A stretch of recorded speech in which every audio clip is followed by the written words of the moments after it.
Let me know if it's too quiet. It's AetherSSB here, helping out with one of the matches for the Academy for QWERTY Jam. And yeah, we're just going to be doing some commentary today, talking about this matchup, the decks, the plays that are made, possible misplays or different what we're just going to be talking about a bunch of different stuff regarding this game. So right off the bat, we've got green-purple versus yellow-blue. It looks like the yellow-blue is more of a, I would say, mid-rangey with the rainbow, but it might still run stuff like Volition and Horn as finishers, maybe like Worm. It's hard to say. I don't have access to the list, so it's just a guess. Access to the list is something I'm looking to correct in the second week. I'm going to fiddle with some graphics, some overlays. It might not be second week, it might be like third, give me a bit more time to do it, but I'm looking to up the production value if people like this. So, we'll just continue. I don't think we see it in this game from when I watched it earlier, but he might still run it. And for the green-purple, we've got what looks like a much more aggressive version of green-purple than I'm used to seeing, running stuff like Tongfoot, Koi. We're going to see a Born Again next turn when he draws it. He's also running Infuse and Journey of Souls, which I'm a little conflicted about with green-purple. I don't feel like it synergizes very well with what green-purple is trying to do. Especially with stuff like Necromantic and even Raid the Tombs. And Raid the Tombs can be okay. Necromantic can be okay too, because like you play stuff early like Tongfoot, you get it back from your path. You play stuff like Shinobi, it dies, you play Necromantic, you get back the Shinobi. But it's just kind of awkward. There's going to be probably several instances. Like, it's going to be pretty often that you end up either with no minions in your graveyard for something like Necromantic or your souls, and then you lose your souls. Or, that's really just it. Like, it would be better just to not run this card at all, pretty much, in this deck. You can be running other 3-drops like Eidolon, which I'm assuming he runs, and if he doesn't, he definitely should. The Shinobis are fine. Even Bella's like fine in green-purple. Better than the slower versions, which it doesn't appear this is one of, but it's definitely not good in this deck. So, essentially what we were saying as well. So, yeah, just way more eloquently put, right? Not my little blabbing. But again, like the path and hero power are also suboptimal, so maybe it's more important to have the right path and power, and then Necromantic would be fine. Also, no Kalabak opener, which is always sad as green. You always want that Kalabak.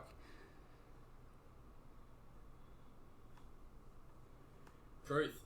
Alright, yellow-blue goes first. Let's just go ahead and get into the game. The main stuff about the deck. I talk fast. I think because you're watching me and then watching yourself, you're comparing. I talk real fast. It's something I do try to modulate, but I get excited. I would say this matchup, before we get started, I'll say this matchup is probably bad for green-purple. It's just not fast enough to get under stuff like Misanthropia and the enchantments. I find the way around that, I don't have a ton of problem with basically any yellow that's not like God playing Angel Loop.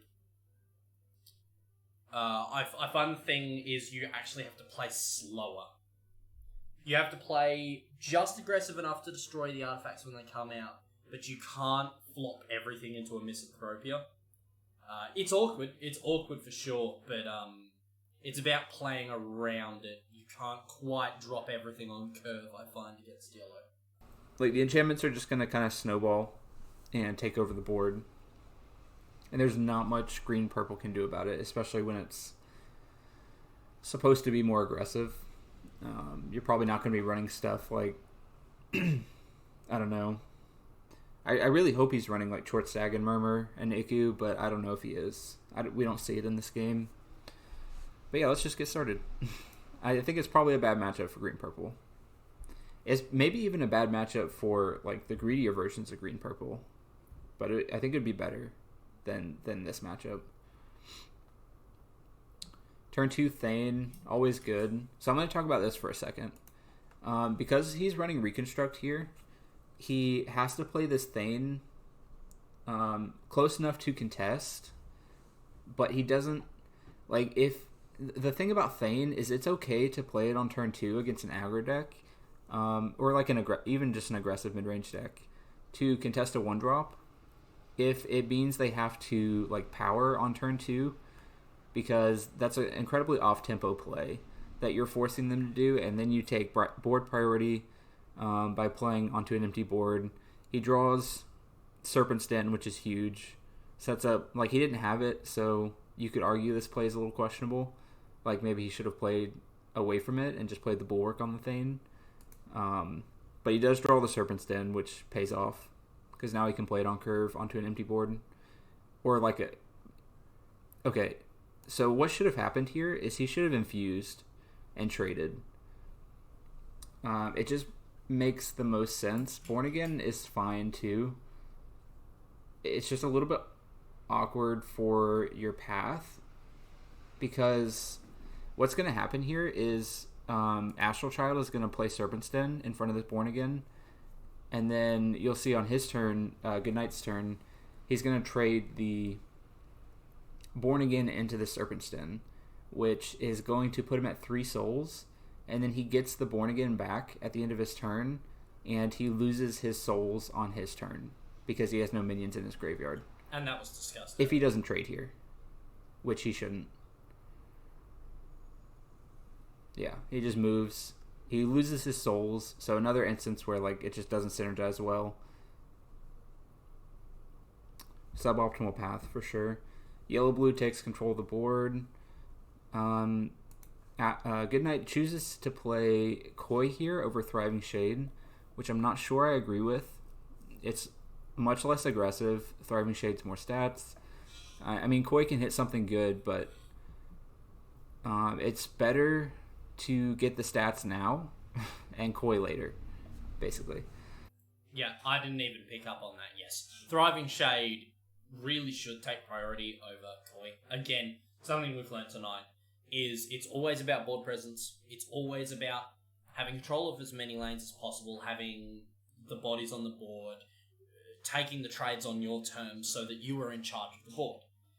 Stats now versus stats later, right? If I'm controlling the board now, that buys me time to control it later with Koi coming in and buffing, right? So maybe he hits something good and it pays off, but the safer play is just the Shade. It contests the board better. You could even play it in front of, like, the Maze or one of the Snakes to prevent it from getting Meso Libra'd. He does have Misanthropia, so maybe he's trying to play around that a little bit by playing the lesser statted minion. But there's no way he Misanthropias here. It's a reasonable point. There's no way. So yeah, it's a little bit odd. It's not, like, terrible. It's just slower. It's a slower play. Burns. And please note what Aether is saying. Do not Misanthropia in this sort of situation. Okay, don't get freaked out by 3 minions. Don't get freaked out by a 3/4. If you have to trade 2 or 3 things into it, whatever. It's yellow. Only has 1 blue. Maybe he's just splashing blue. Plays the Goliath Web. Pretty good at contesting the board here. Same instance where, like, this Shinobi is just never going to get through, pretty much. Ooh, he hit Tarragon with the Koi. But he plays it in front of the Den. I guess he... Oh. I thought he was going to trade here. There's 2 problems with this. He allowed... I mean, he didn't know that AstralChild had Singing Stone or Alma Ring, which he had both of. But even if he doesn't, like, stuff like Bulwark, it's too risky to leave that alive to trade into your... Well, really just to trade into the Tarragon. Even if it wasn't going to be able to value trade here, you should trade it off, for sure. Kind of an odd play. gives away his Tarragon for free, sort of. Maybe he was planning on, like... No, actually, I'm not sure. It's just weird. I definitely think that's a misplay, playing the Tarragon in front of this. You could have put it over here, or even, like, in this corner, because you could hope for, like, to draw Sword Saint, assuming he plays it in his deck, which he definitely should. Sword Saint is fantastic. Biting Blade is basically the best item in the game. Please use it if you're playing purple. So yeah, play it in the corner with the Pearl. Just start life gaining off this snake. Force him to use something like Misanthropia to clear his own board to deal with your big minion. He does have second Goliath's Web, which would kind of shut that down, but like GoodNighT doesn't know that, and I wouldn't expect a second Goliath's Web. It's a rare. He already played one. Yeah, the odds are very, very odd here to play the Tarragon in front of this.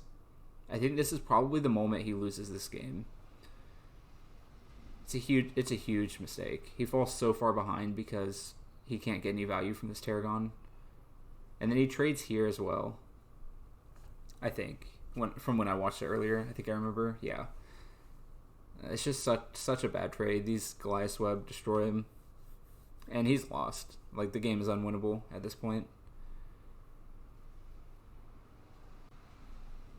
Especially with this hand. Like, these double Olimar Ring, Singing Stone with triple Serpent's Den. Absolutely disgusting. Really good hand from yellow-blue. Purple-green had a pretty good hand, too. Good curve, but definitely more important. At some point, you need to start thinking about who is the aggressor in this game. In this game, it always has to be the green-purple deck. Might be too high level, though. I mean, yes, by nature, a Serpent Den deck is never the aggressor. It's always on the defensive. Important, I think, that yellow-blue had a good hand. Yellow-blue would have to have a bad hand in this matchup. Also, he just played another misposition from the from the Tarragon. He puts it in front of the Goliath's Web again. Again, you should be hoping for Sword Saint, play it over here in the corner, take the damage, play Pearl on it, start life gaining to combat it. You can't contest the board at this point. It's not possible. So yeah, let's talk about these enchantments for a second. The most players would give up, and I'm super proud that he didn't. Like mother hen level proud. Second. The way this game played out, it made sense to position this way. But ideally, you would want like one din here, one din here, one din here. And the first two would be here and here. The first two he put down were this one and this one. And it kind of made sense with the way the board was positioned. But ideally, they would be in lanes 2 and 6. And then Goliath's Web would be where they are. This is the right spot for them. Or maybe like one here and... No, this is the right spot. And then the third Serpent's Den goes here in the middle, usually. It just covers the most amount of space on the board, and you easily move your snakes over into the Goliath's Web if you need to. And he's not running Impel, so it's a little bit different. Like the Reconstruct, you don't need the Goliath's Web next to the Serpent's Den. I'm not sure about Impel versus Reconstruct in this deck in particular. I've never really played it. But I prefer Impel as an ability. And I feel like impelling across with Serpents into Goliath's Webs and swinging is possibly better than Reconstructing and then having to wait a turn. Just a thought. Necessarily, unless you run Impel, and then it's really important. Yeah, the answer to who's the beatdown is almost always not the same player. But yeah, let's just keep going. There's not much to say at this point. The game is over. There were two, I would say, significant misplays from the Tarragon positioning. But the real issue with this game is not the positioning. It was the fact that GoodNighT didn't set himself up for success with his deck building choices. Infuse and Journey just don't synergize well with green-purple. It's a lot better with Seasons for the card draw. Or even like throw in a couple enchantments and run Rainbow just for the extra health or card draw. But yeah, what else could I say about this? The good old streamer like, oh god, I need. I just wouldn't run Journey. That's the big point. Infuse even is okay. Like, you can run Infuse if you want. It could help set up some trades. I think Impel is really good with purple, but if you want, you can run Infuse. Especially if he's like a more aggressive deck, it could be okay. But there's no way that Journey is right. No way. And Necromantic should probably be cut as well. Even if you cut Journey, you should still cut Necromantic. It's not worth it, in my opinion. Run stuff like, obviously, Short Stag, Shroud of the Pit, Wake the Bones for graveyard interaction, and it's enough. Especially with like a Bald Mountain, you get plenty of recursion for your like important minions. Other than that, pretty clean game from AstralChild, I will say. He didn't make any misplays that I noticed. He had a really good hand, so he was at an advantage, but he did play it well. So props to him for that. GoodNighT, he played well for the most part. Couple big misplays, but in the end, I don't think it really matters because he was at such a disadvantage in the matchup. But he definitely didn't help himself out. And also, he didn't draw any cards. So that's another thing. He ran out of cards. AstralChild kind of ran out of cards too. I wonder if he's running stuff like Revelation and Wonder Drug, or if he's just relying on Rainbow for card draw. Okay, in reaction to chat, I stand corrected. Okay, Reconstruct works in the deck. I'm sorry. Apparently, I attacked all the Reconstruct fans. No, but I do get it. I just thought, yeah, Impel allows you to be maybe a bit more proactive with it, just because you can Impel and then immediately act. But yes, that also relies on you getting a Serpent's Den, so it's more conditioned. So yeah, absolutely. Also, moving a snake having one more next turn, or I prefer Reconstruct, but Impel has some use. Yeah, I definitely see the uses of both. Reconstruct's probably more reliable. Impel would allow for more power plays, probably. I think you definitely run Wonder Drug no matter what, and probably run like either a 1 of or 2 of. Just quickly, people. Wraith of Tombs is a auto-include in green. Wonder Drug is auto-include in yellow. There are auto-include cards in every colour. Unless you're running some weird, funky archetype, 1 or 2 of them might get cut. But not a lot. There are auto-include cards. Kind of have to get over it and just build them. Because they're amazing. Revelation. You can never have too much card draw in a deck like this. But yeah. So that's going to be it for me. I appreciate having this opportunity. I really like what QWERTY Jam is doing with this academy. I think it's a great thing for the community, and I would be happy to participate further as it continues. And hopefully you guys enjoy it as well and maybe learn something from it. I think it's really good for newer players to either participate in it themselves or to just watch and learn from it. There's a lot of good players that are perfectly willing to share their insight, and I think that's awesome. Sorry. I think it's awesome that QWERTY Jam is organizing this. So yeah, feel free to follow me on Twitch, Twitter, and YouTube at AetherSSB. I go live frequently. I'm going to start being more active on YouTube, but I'm not yet. But you can feel free to sub to me on YouTube already.